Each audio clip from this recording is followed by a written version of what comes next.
Eu comecei a minha carreira estudando, né, economia e relações internacionais, e naquele momento eu tinha o desejo de atuar em órgãos humanitários, então eu sempre tive a vontade de impactar positivamente a vida das pessoas. Mas de verdade eu nem sabia que essa história de gestão de carreira, mentoria, coaching existiam naquela época. Então de lá pra cá, né, são 18 anos de atuação, e ali eu descobri realmente essa paixão que é poder ajudar as pessoas a descobrirem os seus talentos e a se tornarem profissionais e, por consequência, pessoas melhores.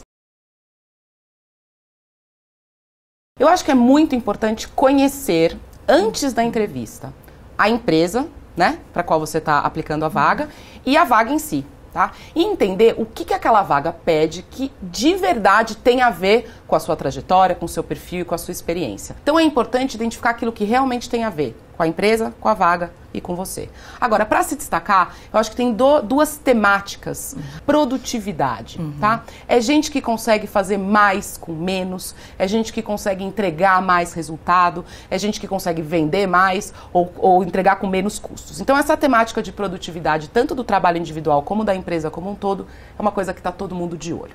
E a segunda temática muito presente é a questão da inovação, porque o mundo está mudando para todo mundo. Não importa se você é uma empresa enorme, se você é uma empresa pequenininha, um negocinho de bairro, não importa.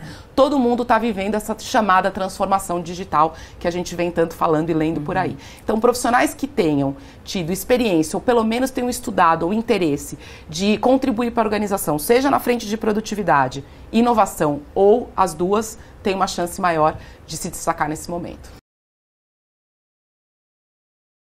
Eu acho que é uma vontade genuína de contribuir, uma postura menos de funcionário, eu estou falando isso de forma muito respeitosa, e o que a gente tem chamado de atitude de dono, de gente que entende o negócio como seu e vai fazer o que tem que fazer para ele dar certo. E não só ficar ali restrito, não saia do meu quadrado, não faz parte do meu papel, ninguém mandou eu fazer. Isso vem se transformando e vem se transformando bastante. Há uma mudança da dinâmica de poder, eu vou chamar assim, em que, por muito tempo, as pessoas só queriam um emprego, só queriam, né, fazer uma graduação, fazer um curso técnico e encontrar um lugar no mercado de trabalho. Podia ser trabalhando meio que em qualquer lugar, contanto que o salário fosse justo, o chefe podia ser mais ou menos, o trabalho não precisava ser tão interessante. E isso vem mudando ao longo do tempo. À medida que os profissionais tomaram consciência e passaram a exercer esse novo papel, mais protagonista como funcionários das organizações, a dinâmica vem se transformando. Então, os profissionais mais talentosos, aqueles que fazem a diferença, que as empresas não querem perder de jeito nenhum, estão sendo cada vez mais ouvidos. No quê? Na construção do próprio negócio, da cultura organizacional e, por que não, da estratégia do futuro das organizações.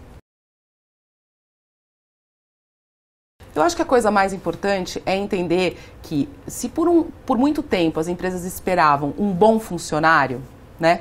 Hoje elas esperam sim um bom funcionário, mas mais do que isso, esperam alguém que venha para fazer a diferença, que venha para fazer o que ninguém fez ainda, que venha para contribuir de uma forma diferente, não numa postura só passiva, esperando fazer só o que o chefe mandar. Então acho que essa é uma transformação significativa. O mínimo, né, dessa habilidade de lidar com o mundo digital, eu acho que é uma coisa necessária e importante. Tem gente que tem mais afinidade, vai demorar menos para aprender, tem gente que tem menos afinidade, mas todo mundo precisa entender o que está acontecendo.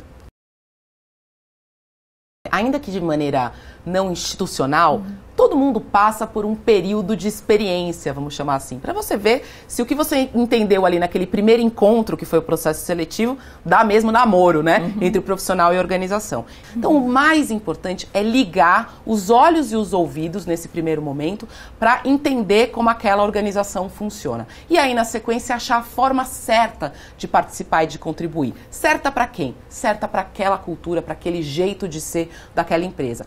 Tem um monte de empresas que dizem, eu não tenho cultura, eu não tenho nada escrito na parede, eu não tenho um livro de valores. Não importa. Cultura é aquilo que acontece quando ninguém está vendo, ninguém está olhando. Qual é o jeito que essa empresa faz negócio? Como ela trabalha? Isso é cultura e toda empresa tem.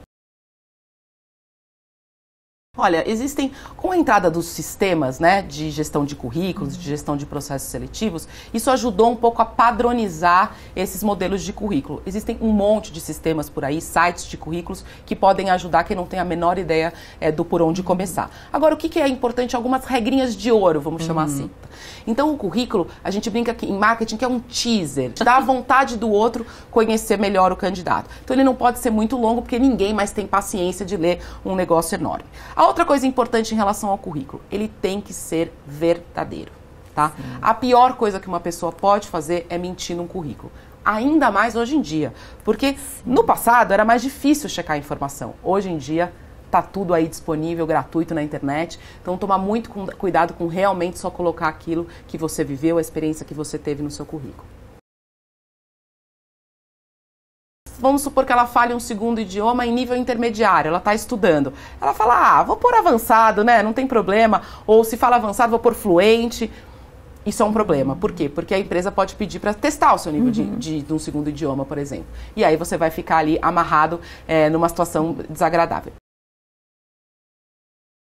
Aqui no Brasil, e aí eu vou dar uma opinião pessoal agora, infelizmente, né, porque a aparência da pessoa não tem absolutamente nada a ver com a competência dela, né, mas a gente é uma sociedade que ainda vive baseado em aparências. Então, voltando à questão da roupa, ela causa, assim, sempre uma primeira impressão, que pode ser positiva ou que pode ser negativa.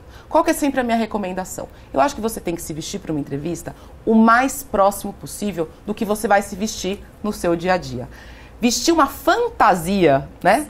Uma roupa que não tem a ver com você, no final do dia você vai ter que, depois de ser contratado, sustentar esse personagem com essa fantasia que você criou. Então, assim, tem que ter uma aparência cuidada. Para quê? Porque se você se cuida bem, provavelmente você cuida do espaço onde você trabalha, você é caprichoso com o seu trabalho, você se preocupa, né, com o impacto que você causa no ambiente que você está também.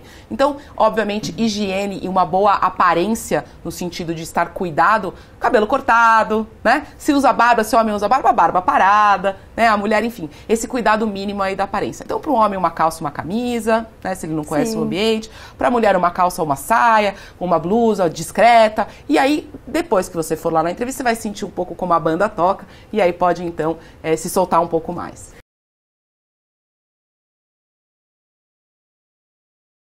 Não só pode, como deve, tá? Porque a escolha de um trabalho, ela tem que ser uma via de mão dupla. O candidato é escolhido, vamos dizer assim, mas ele tem que escolher também. Ele tem que ter certeza naquele momento que aquela empresa e aquela vaga tem a ver com ele. Que perguntas não são válidas, tá? Então assim, olha, eu vou começar a trabalhar, quando que eu vou ter um aumento, né? Ou então assim, e aí, o chefe é legal, o chefe é mala, como é que é? Então, cuidar muito mais da linguagem e da forma de fazer perguntas do que necessariamente da pergunta em si. Tudo aquilo que for importante para que ele fique seguro da decisão que ele está tomando, ele pode e deve perguntar. Então, essa é uma pergunta também que acontece de forma recorrente. Eu gosto sempre do caminho da verdade, tá? Agora, o que a gente pode fazer? A gente pode polir a verdade, né? Então, é importante, mais do que o motivo de saída, manter uma postura profissional na hora de contar sobre toda a experiência que você teve na empresa anterior, inclusive a sua saída.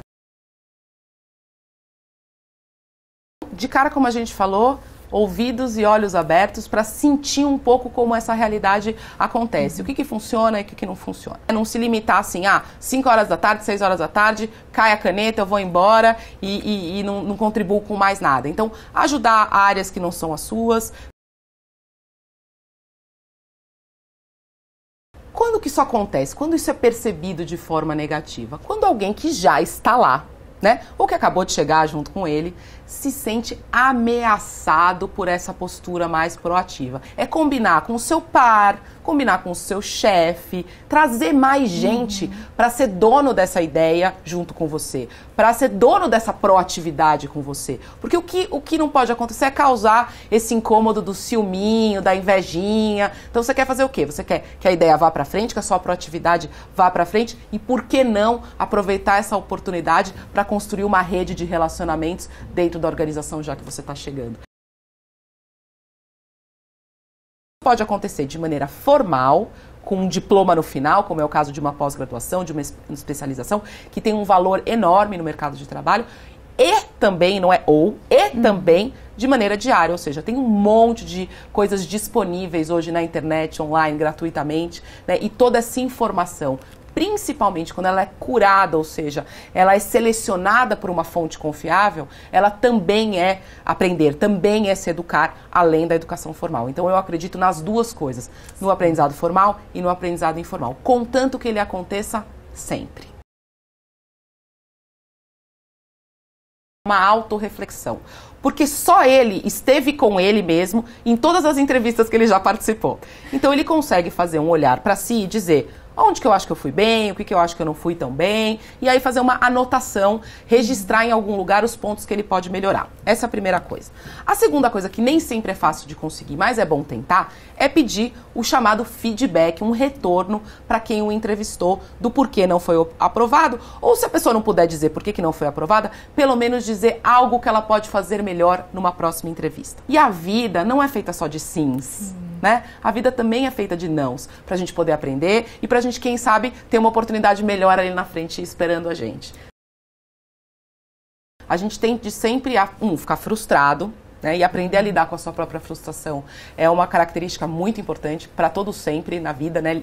Essa questão lidar emocionalmente bem com a frustração, mas os nãos, na minha experiência, foram sempre ótimas oportunidades de aprendizado. Aprendizado sobre mim, né, o que eu posso fazer melhor, o que eu posso fazer diferente. O tempo passa, a gente muda, a gente aprende, e o não da vida vem justamente para a gente seguir humilde, né? Porque por mais que a gente cresça na carreira, a gente está sempre aprendendo, sempre é um desafio novo que vem pela frente. Eu sou muito grata por tudo que eu conquistei, com a idade que eu conquistei, mas sem perder nunca a crença e a fé de que eu posso ainda ser melhor e que não terminou. Mesmo sendo presidente da empresa, eu tenho muito para aprender e muito para fazer, e é só uma postura corajosa e humilde mesmo que vai me levar até onde eu quero chegar. Eu acredito muito em automotivação, né? Eu acredito muito em achar o seu jeito de se automotivar. Tem muitas fórmulas por aí, mas eu acho que o mais importante é achar aquilo que faz sentido para você. É trabalho duro, é ouvir muito não, né? É não desistir. Então, são essas as características que eu conheço de todo grande líder, grande empresário, de todas as pessoas que eu admiro. Primeiro, muito trabalho. E o segundo é autoconhecimento. Se a gente não conhece aquilo que a gente faz bem, aquilo que a gente gosta de fazer, aquilo que nos mobiliza. Por que eu acordo de manhã para vir aqui todo dia trabalhar? O que me motiva, né, a ser uma profissional cada vez? O que motiva a me deixar minhas filhas em casa e viajar a trabalho? É a crença de que eu posso fazer a diferença no mundo e a crença de que cada vida que eu toco fazendo o meu melhor faz diferença para o outro, né? E faz diferença para o mundo lá na frente.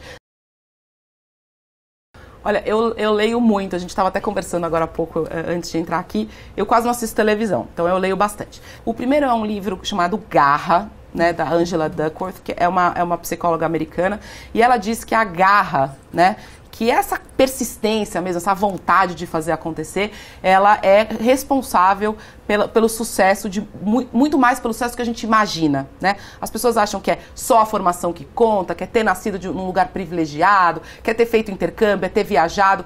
Tudo isso conta, claro que conta, mas que a garra, ela pode compensar todas essas dificuldades, ou ter começado aí mais devagar na carreira, só ter conseguido estudar mais tarde. A persistência e a garra podem fazer a diferença. É um livro muito, muito legal.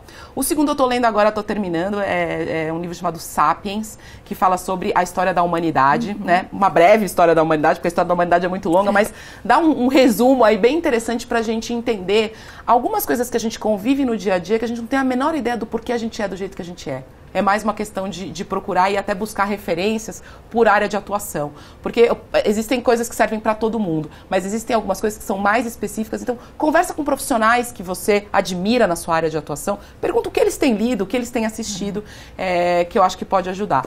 E aí, nessa temática, para a gente encerrar essa coisa do livro, do site, eu acho que a gente pode aprender em todos os lugares.